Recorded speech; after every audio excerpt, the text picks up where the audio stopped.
Punjab assembly میں deputy speaker کے انتخاب میں کیا ہوا؟ اتحادی جماعتوں کے موقف میں تضاد سامنے آ گیا۔ مسلم لیگ نون کہتی ہے کہ ہم انتظار کرتے رہ گئے، 5 بجنے میں 10 منٹ باقی تھے، ہمیں علی حیدر گیلانی کے کاغذات نامزدگی ہی جمع نہیں کرانے دیے گئے۔ علی حیدر گیلانی بولے کہ ہمیں معلوم تھا کہ الیکشن شفاف نہیں ہوگا، اور انہوں نے کہا کہ ہمیں معلوم تھا کہ الیکشن شفاف نہیں ہوگا، اسی لیے ہم نے بائیکاٹ کیا۔ تحریک انصاف کے واسق قیوم بلا مقابلہ ڈپٹی اسپیکر پنجاب اسمبلی منتخب ہو گئے، وہ کل حلف اٹھائیں گے۔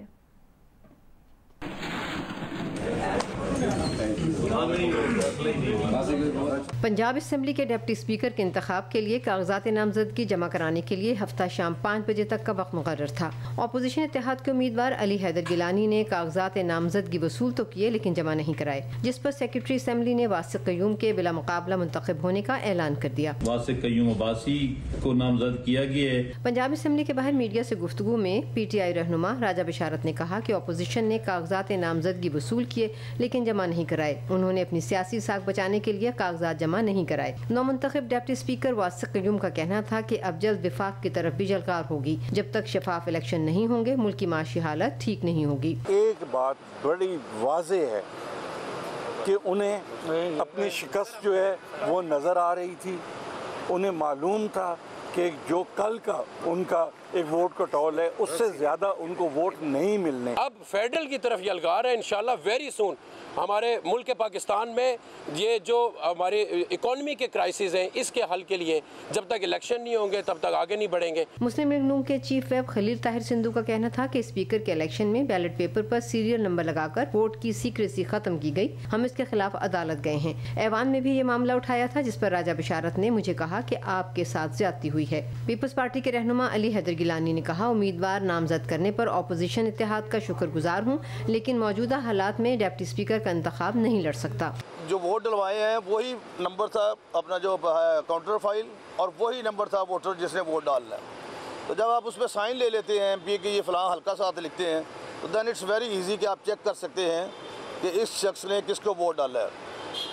تو سیکریسی کا تو میں نے جو آج تک پڑھا ہے آکسفورڈ ڈگری میں اور بلیک ڈکشنری میں اور ساری ڈکشنریز میں، ایون لاء میں بھی، کہ سیکریسی کا مطلب تو یہ ہوتا ہے کہ کسی بندے کو بھی اس بات کا علم نہ ہو۔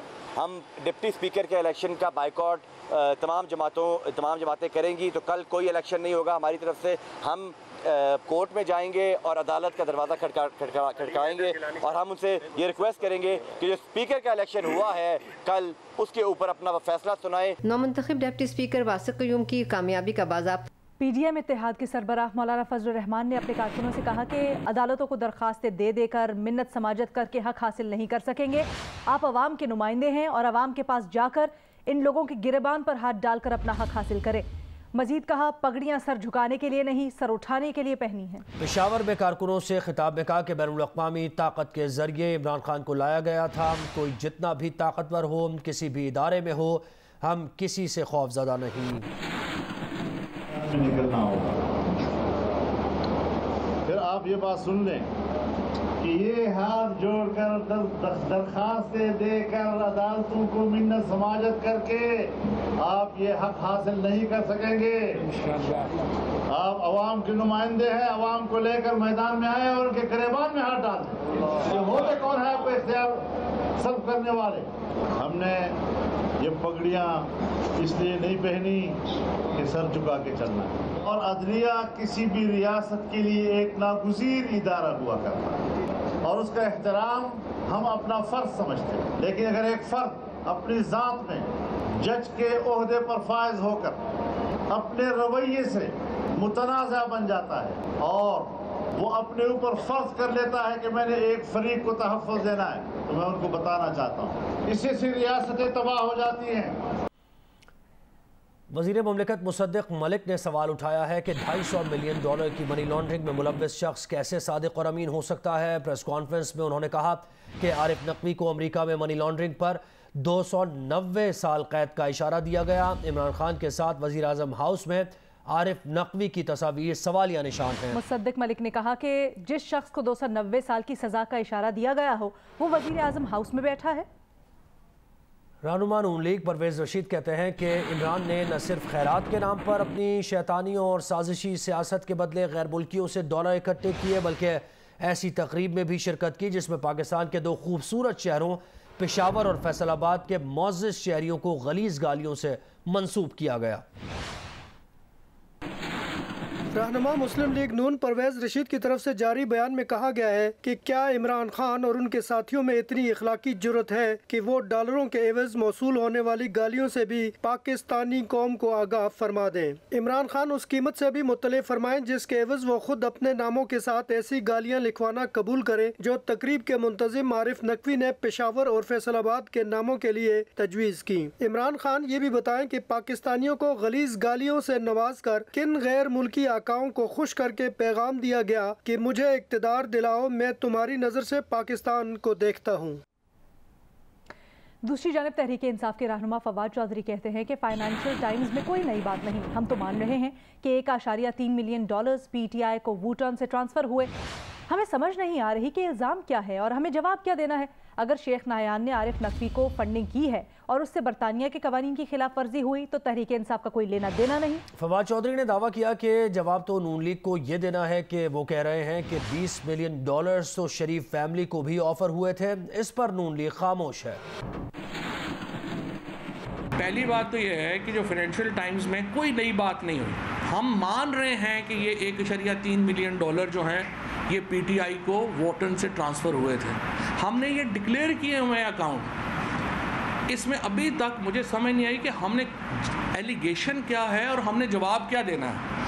ہم نے صرف دیکھنا ہے کہ انہوں نے لاز کو فالو کیا ہے، لاز کے مطابق ٹرانزیکشن کی ہے، زبردست، ہمارے پاس آگے پیسے ختم بات ہوگی۔ اور اس جو کہانی ہے اس میں جواب تو انہیں اس بات کا دینا ہے کہ وہ کہہ رہے ہیں کہ $20 ملین تو شریف جو فیملی بردرز ہیں نواز شریف اور شہباز شریف ان کو آفر ہوئے تھے۔ اور اسی پریس کانفرنس کے دوران فواد چودھری نے جو الیکشن کمشنر سے متعلق تحفظات اٹھائے اس کے اوپر سابق سیکرٹری الیکشن کمیشن کنور دلشاد نے جیو نیوز سے گفتگو میں کہا کہ فواد چودھری کا موقف درست نہیں، الیکشن کمیشن کے دروازے سیاسی جماعتوں کے لیے ہمیشہ کھلے ہوتے ہیں، سیاسی رہنما اور الیکشن کمیشن آپس میں ملتے جلتے رہتے ہیں۔ انہوں نے کہا کہ سیاسی رہنما اور الیکشن کمشنر آپس میں ملتے جلتے رہتے ہیں، نہ حکمران اتحاد کا الیکشن کمیشن سے پی ٹی آئی ممنوعہ کیس کا فوری فیصلہ دینے کا مطالبہ جائز ہے اور نہ ہی تحریک انصاف کا تمام سیاسی جماعتوں کا فیصلہ ساتھ سنانے کا مطالبہ جائز ہے۔ یہ فیصلے سلسلہ وار ہوتے ہیں، یہ نہیں ہوتا کہ آپ اکٹھے فیصلہ کریں۔ دراصل اصولی طور پر فواد چودھری صاحب چونکہ ایک پارٹی کے ترجمان ہیں تو ان کا اپنا پوائنٹ آف ویو، ان کا اپنا موقف ہے، لیکن اگر اس کو آپ صحیح معنوں میں اس کے حالات کے مطابق دیکھیں تو الیکشن میں پاکستان تمام سیاسی جماعتوں کے رہنماؤں سے ملاقاتیں کرتا ہے، کوئی خفیہ ملاقات نہیں ہوتی، کوئی علیحدگی ملاقات نہیں ہوتی، تمام چینل وہاں موجود ہوتے ہیں اور اس طرح چاروں ممبر الیکشن کمیشن کے وہاں موجود ہوتے ہیں۔ اب افران جماعت نے چیف الیکشن کمیشنر اور الیکشن کمیشن سے ملاقات کی ہے، ان کا پوائنٹ آف ویو یہ ہے کہ ابھی تک آپ نے جو فارن فنڈنگ کیس کا فیصلہ محفوظ کیا ہوا ہے تو اس کو آپ جلد جو ہے وہ منظر عام پہ لے آئیں۔ لیکن مجھے بڑی حیرانگی ہوئی کہ قرآن جماعت کو وہاں اس طرح سے مطالبہ نہیں کرنا چاہیے تھا، لیکن برحال فواد چودھری کا پوائنٹ ہے جو درست نہیں ہے اور وہ الیکشن پاکستان جو ہے وہ اپنے طریقے کے مطابق کام کر رہا ہے۔ اور ایک بڑی بات جو بار بار پی ٹی آئی کہتی ہے کہ جناب جو انہوں نے جب پاکستان پیپلز پارٹی پارلیمنٹیرین اور نواز لیگ اور دیگر سیاسی جماعتوں کے بارے میں جو پٹیشن داخل کرائی ہے وہ 2018 میں کرائی ہے اور یہ جو کیس چل رہا ہے یہ 2014 سے چل رہا ہے، یہ 8 سال سے چل رہا ہے، اس کے بغیر اسکوٹری کمیٹی کے بعد یہ سامنے آ رہا ہے۔ تو یہ اسٹیپ بائی اسٹیپ فیصلے ہوتے ہیں، یہ تو نہیں ہوتا کہ آپ ہمارے سے اکٹھے جو ہے فیصلہ کریں۔